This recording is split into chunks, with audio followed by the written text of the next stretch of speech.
اللہ الرحمن الرحیم۔ برادران اسلام، آج میری تقریر کا عنوان ہے ہمارا نصب العین۔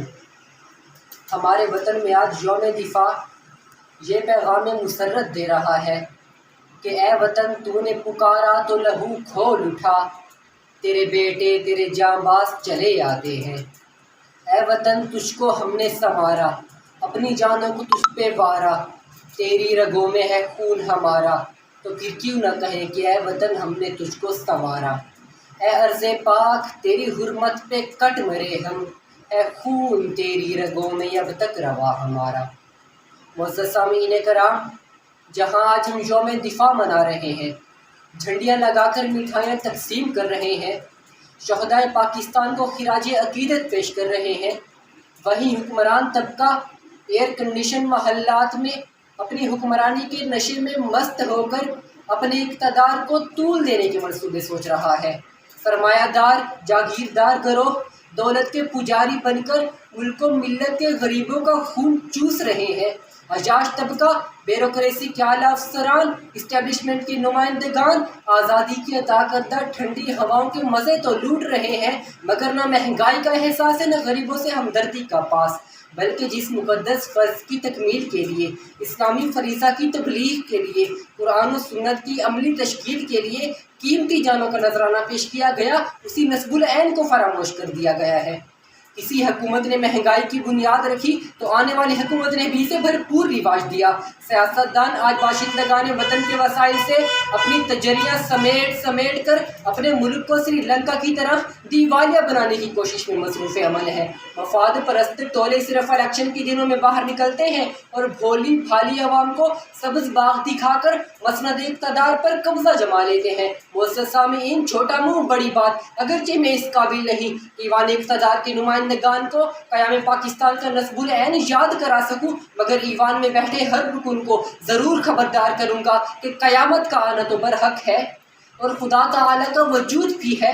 تو آپ اس حقیقت کو کیسے تسلیم کریں گے جب قیامت کے دن یہ پوچھا جائے گا کہ آپ تو اسلامی آئین کے پاسدار تھے، اسلامی ریاست کے وفادار تھے، خلفائے راشدین کے پیروکار تھے، تنگ دست رعایا کے ذمہ دار تھے، اسلامی غیرت کے علم بردار تھے، نعرہ تکبیر ہمارا ہتھیار تھا، شہادت کا جذبہ و جنون ہمارے دل و دماغ پر سوار تھا، ٹل نہ سکتے تھے اگر جنگ میں اڑ جاتے تھے، پاؤں شیروں کے بھی میدان سے اکھڑ جاتے تھے، تجھ سے سرکش ہوا کوئی تو بگڑ جاتے تھے، تیغ کیا چیز ہے ہم توپ سے لڑ جاتے تھے۔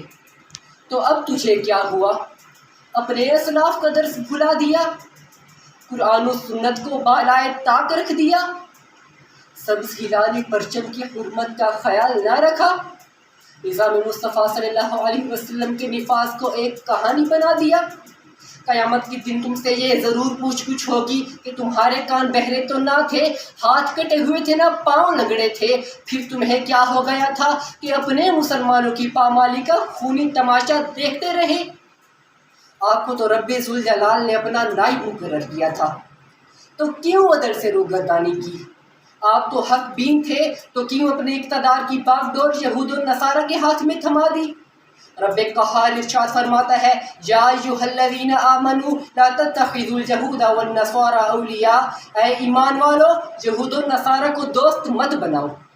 جن یہود و نصارہ کی اطاعت کرنے سے تمہارے سروں سے ہما گزرنے لگتا ہے، اسی یہود و نصارہ کے ایک مورخ نے اپنی تاریخ میں لکھا کہ اگر حضرت عمر جیسا ایک اور مجاہد پیدا ہو جاتا تو دنیا سے کفر کا نام و نشان مٹ جاتا۔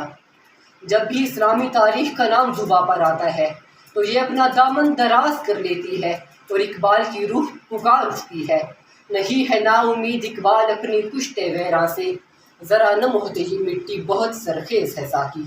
روئے زمین پر آج بھی خالد بن ولید، طارق بن زیاد، محمد بن قاسم اور صلاح الدین ایوبی موجود ہیں۔